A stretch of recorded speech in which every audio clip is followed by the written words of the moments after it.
এই রমজানে একটা আমল করুন, আপনার একটা কবিরা গুনাহ না বরং সারা জীবনের সব কবিরা গুনাহ মাফ হবে এবং আপনার জান্নাত নবীজির ডানে বামে সামনে পেছনে বা নবীজির কাছাকাছি হবে।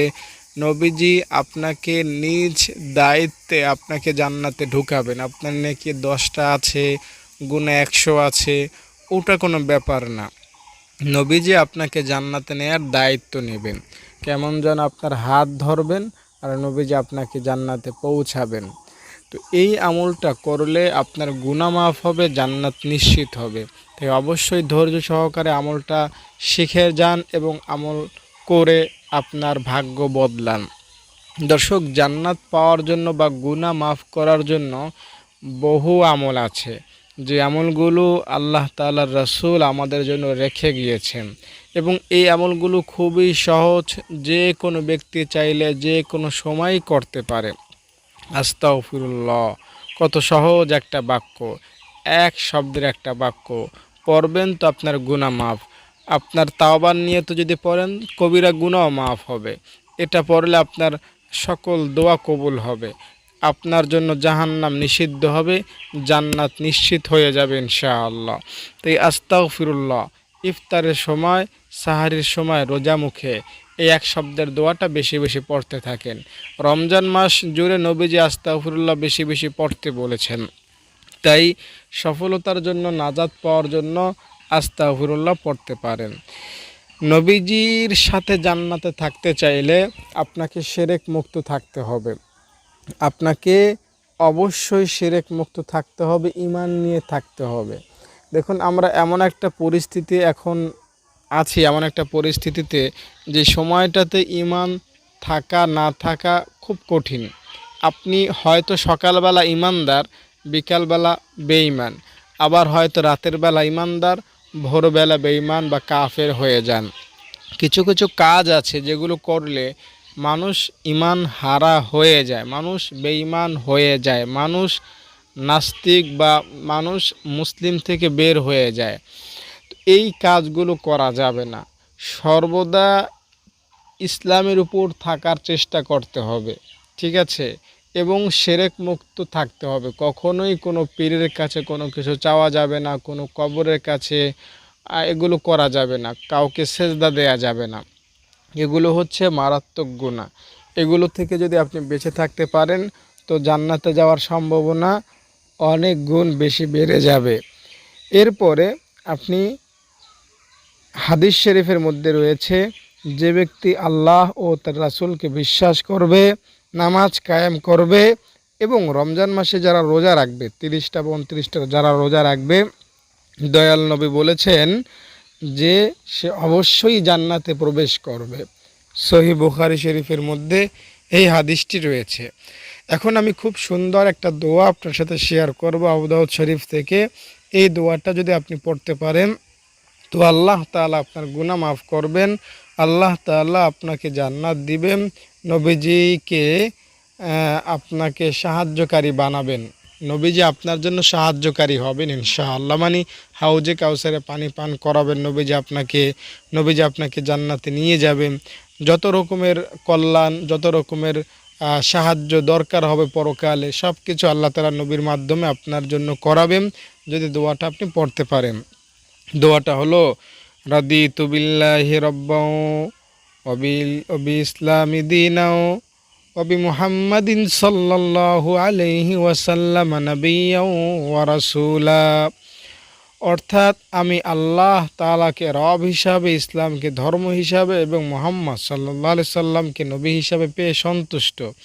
তো এই দোয়াটা যে পড়বে আল্লাহ তাআলা তাকে জান্নাত দিবেন, তার জন্য জান্নাত অবধারিত হবে। আর যার জন্য জান্নাত অবধারিত হয় তার গুনাহ থাকে না। মনে রাখবেন, যার একটা গুনাহ আছে সে জান্নাতে যেতে পারবে না। মনে করেন আপনি 100 গুনাহ নিয়ে মারা গেলেন, আর আপনার সওয়াব আছে কয়টা? 200টা।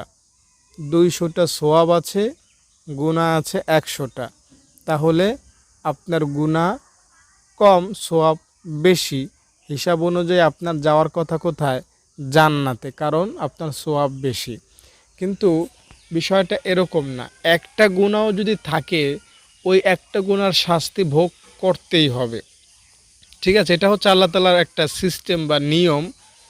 আল্লাহ তাআলা যাকে জান্নাত দিবেন তার আমলনামায় একটা গুনাহও থাকা যাবে না, এটা হচ্ছে আল্লাহ তাআলার সিস্টেম বা নিয়ম। তো এখন আপনি তো 200 সওয়াব নিয়ে মরলেন, আপনার নেকি তো বেশি, সওয়াব গুনাহ তো কম। তো এক্ষেত্রে আল্লাহ তাআলা আপনার গুনাহগুলো ক্ষমা করে দিবেন তার নিজ গুণে। এখন তো আপনার কোনো গুনাহ নাই, নেকি আছে, আল্লাহ তাআলা এই জন্য আপনাকে জান্নাত দিয়ে দিবেন। তার মানে জান্নাতে কেবলমাত্র একমাত্র ওই ব্যক্তি যেতে পারবে যার কোনো গুনাহ নাই। তাহলে আমরা বুঝতে পারলাম রদিতু বিল্লাহ এই দোয়াটা পড়লে যেহেতু জান্নাত নিশ্চিত হয়, জান্নাত অবধারিত হয়, জান্নাত এখানে বলা আছে অবধারিত হয়, সে জান্নাতে যাওয়ার সুযোগ পাবে, সে জান্নাতে যাওয়ার চান্স পেতে পারে, এরকম কোনো সম্ভাবনার কোনো কথা কিন্তু বলা হয় না, বলা হয়েছে নিশ্চিতভাবে সে জান্নাতে যাবেই, জান্নাতে যারা যাবে তাদের মধ্যে সে থাকবেই, এমন করে বলা হয়েছে কেমন যেন। তাই আপনি যেহেতু এই দোয়াটা পড়লে আপনার জন্য জান্নাত নিশ্চিত হচ্ছে, আর জান্নাতে যারা যাবে তাদের কোনো গুনাহ থাকা যায় না, গুনাহ থাকবে না, সেই সূত্রে আমি বলতে পারি আপনার কোনো গুনাহই বাকি থাকবে না দোয়াটা পড়লে। আপনার গুনাহ অবশ্যই মাফ হবে। জান্নাত তো পাবেন মরার পরে, আর গুনাহ মাফ হয় দুনিয়াতে। তাই দুনিয়াতে আপনার সব গুনাহ মাফ হবে, মরার পরে জান্নাত নিশ্চিত হবে। তাই পড়ুন রাদিতু বিল্লাহি রাব্বাও ওয়া বিল ইসলামি দীনাও ওয়া বিমুহাম্মাদিন সাল্লাল্লাহু আলাইহি ওয়াসাল্লাম নাবিয়্যাও ওয়া রাসূলা। যখন কোনো ব্যক্তি আল্লাহ তাআলার কাছে বলে আল্লাহ আমাকে জান্নাত দাও, আমাকে জান্নাত দাও, তখন জান্নাত বলে হে আল্লাহ আপনি তাকে জান্নাত দিয়ে দেন। তিরমিজি শরীফের হাদিস এটা। যে ব্যক্তি বলবে সুবহানাল্লাহিল আযীম ওয়া বিহামদিহি, তার জন্য জান্নাতে একটি গাছ রোপণ করা হয়। যে ব্যক্তি আলহামদুলিল্লাহ বলবে তার জন্য জান্নাতে একটা গাছ রোপণ করা হয়। যে ব্যক্তি লা ইলাহা ইল্লাল্লাহ বলে তার জন্য জান্নাতে একটা গাছ রোপণ করা হয়। যে ব্যক্তি আল্লাহর জন্য একটা মসজিদ নির্মাণ করে তার জন্য আল্লাহ তাআলা জান্নাতে একটা বাড়ি নির্মাণ করেন। যে ব্যক্তি 10 বার সূরা ইখলাস পাঠ করে আল্লাহ তাআলা জান্নাতে তার জন্য একটা প্রাসাদ তৈরি করে দেন। তো এই আমলগুলো করবেন, ইনশাআল্লাহ জান্নাতে যাওয়া আপনার জন্য সহজ হবে। আর মুখে এই জিকিরগুলো সব সময় রাখবেন, সুবহানাল্লাহ, আলহামদুলিল্লাহ। যদি সর্বদা এগুলো পড়তে পারেন তো আপনি হাসতে হাসতে হাসতে হাসতে হাসতে হাসতে জান্নাতে যাবেন। কোনো চিন্তা থাকবে না, না কবরে, না হাসরে, না মিজানে, না পুলসিরাতে। নবীজি বলেছেন যারা লা ইলাহা ইল্লাল্লাহ পড়ে তাদের না মরণে ভয় আছে, না কবরে, না হাসরে, না কোথাও ভয় আছে। কোনো চিন্তা থাকবে না, কোনো ভয় থাকবে না। তাই পড়ুন লা ইলাহা ইল্লাল্লাহ, এই জিকিরগুলো করুন, এই দোয়াগুলো পড়ুন। এছাড়া আল্লাহ তাআলার 99টা নামের কথা আপনি হয়তো জেনেছেন। এই 99টা নাম যদি আপনি পড়তে পারেন তো আপনার গুনাহ মাফ হয়ে যাবে। আল্লাহ তাআলা আপনাকে সাহায্য করবেন, আল্লাহ তাআলা আপনাকে জান্নাত দিবেন। নবীজি বলেছেন যে ব্যক্তি আল্লাহর 99টা নাম মুখস্থ করবে, আমল করবে, আল্লাহ তাআলা তাকে জান্নাতটা দান করে দিবেন। বুখারীর হাদিস এটা। আর আল্লাহ তাআলার নামগুলো যদি আপনি পড়তে পারেন আল্লাহ তাআলা আপনাকে সীমাহীন ফজিলত, সীমাহীন উপকার দান করবেন। ইয়া গফফারু, ইয়া কাহ্হারু, ইয়া সাত্তারু, এভাবে যদি পড়তে পারেন সুন্দর সুরে, আল্লাহ তাআলা আপনাকে অবশ্যই সাহায্য করবেন, আপনার ডাকে অবশ্যই সাড়া দিবেন। তাই আল্লাহ তাআলার এই নামগুলো মিষ্টি সুরে বেশি বেশি পড়ার চেষ্টা করুন। ইয়া হাইয়ু ইয়া কাইয়ুম, এই 2টা নামকে বলা হয় ইসমে আজম। আর ইসমে আজম এমন নাম যেটা পাঠ করলে আল্লাহ তাআলা বান্দার দোয়া বিফলে দেন না, বান্দার ডাকে অবশ্যই সাড়া দেন। তাই আপনি যদি নিশ্চিতভাবে আল্লাহ তাআলার নাম পাঠ করে আল্লাহ তাআলার দরবার থেকে সাহায্য পেতে চান, গুনাহ মাফ করাতে চান, আপনি এই দুইটি নাম রমজান মাসে বেশি বেশি পড়বেন। ইয়া হাইয়ু ইয়া কাইয়ুম, ইয়া হাইয়ু ইয়া কাইয়ুম, ইয়া হাইয়ু ইয়া কাইয়ুম। আর দুইটা নাম আছে, সেটা হলো এরকম, আল্লাহ তাআলার একটা বান্দা জাহান্নামে পড়তেছিল, জাহান্নামে বসেই সে এই দুইটা নাম পড়তেছিল, যার ফলশ্রুতিতে আল্লাহ তাআলা তাকে জাহান্নাম থেকে বাঁচিয়ে দিয়েছেন। মানে একটা মানুষ সে অনেক গুনাহ করে মরেছে, আল্লাহ তাআলা তাকে জাহান্নামে ফেলে দিয়েছেন, কারণ তার কোনো সওয়াবই নাই, শুধু গুনাহ আর গুনাহ।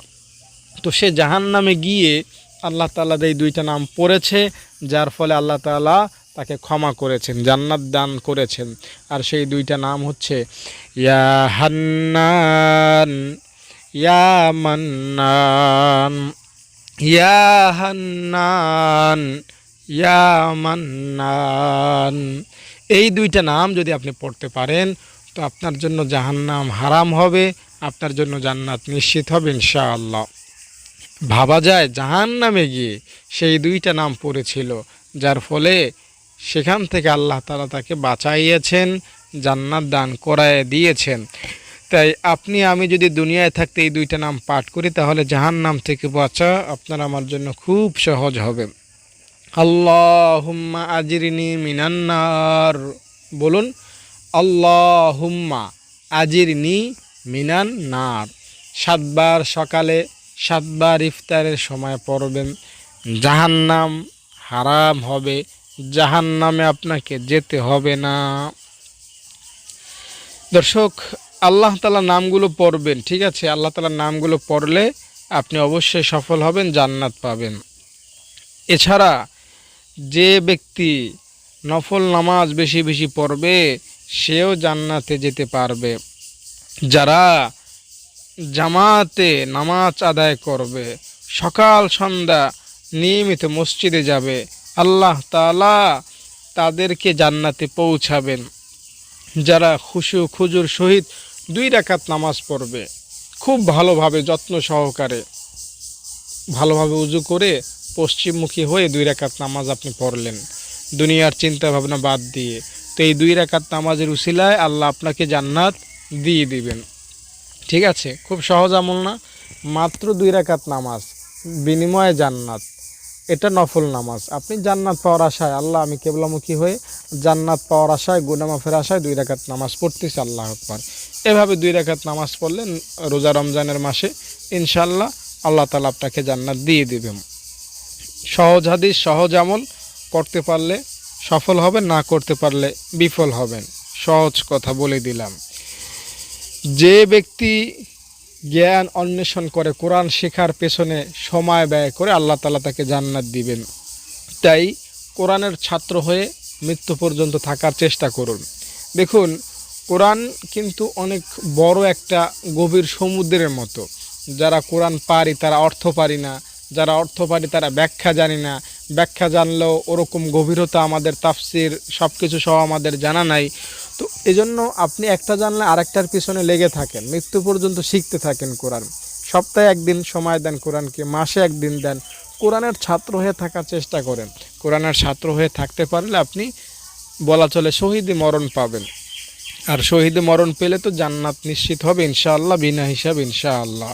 তাই কোরআন শেখার পেছনে সময় ব্যয় করুন, কোরআনের ছাত্র হয়ে থাকার চেষ্টা করুন। কখনোই মনে করবেন না যে কোরআনে যা আছে সব কিছু আমি জেনে ফেলেছি। না, আপনি মনে করবেন যে কোরআন থেকে আমি অনেক দূরে আছি, কোরআনে যা আছে আমি এখন তা কিচ্ছু শিখতে পারি নাই, আমি প্রতিদিন শিখতে থাকবো, প্রতিদিন জানতে থাকবো।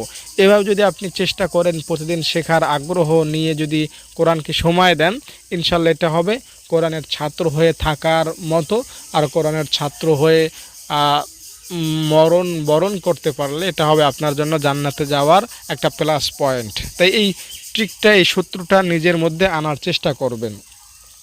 রাসূল সাল্লাল্লাহু আলাইহি সাল্লাম বলেন, যে ব্যক্তি তার মুখ এবং লজ্জাস্থানের হেফাজত করবে, আমি তাকে জান্নাতে নিয়ে যাব। বুখারী শরীফের হাদিস। মুখ এবং লজ্জাস্থানের হেফাজত করতে পারলে নবীজি আপনাকে জান্নাতে পৌঁছাবেন। অহংকার মুক্ত, চুরি মুক্ত, ঋণ মুক্ত অবস্থায় যদি আপনি মারা যান তো আপনি জান্নাতে যাবেন।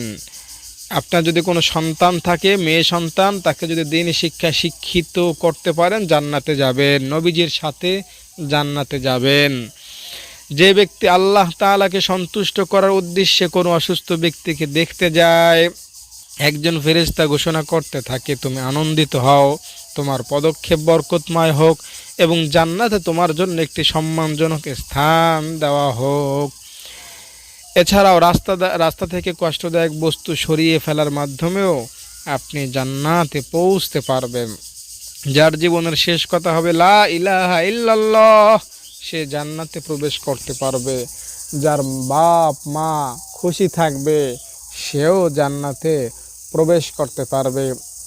যার মুখে সব সময় দুরূদ শরীফ জারি থাকবে, সেও কোথায় যাবে? জান্নাতে পৌঁছতে পারবে।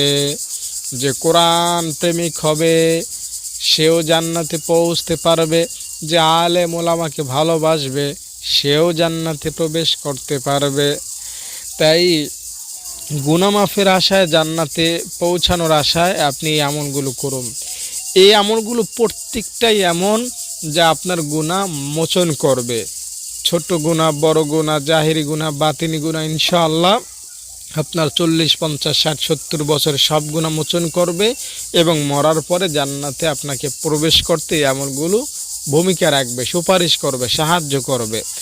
তাই রমজান মাসে এই আমলগুলো করুন, সফলতা ইনশাআল্লাহ আপনার কাছে আসবে। আল্লাহ তাআলা আপনাকে দান করবেন, গুনাহ মাফ করবেন, জান্নাত দান করবেন। দর্শক, আশা করি ভিডিওটি আপনার কাছে ভালো লেগেছে। আপনি যদি আমার ছাত্রীদের ইফতার সাহারির ব্যবস্থা করাতে চান, আমার সাথে যোগাযোগ রাখবেন। ভালো থাকেন, নিরাপদে থাকেন। আসসালামু আলাইকুম।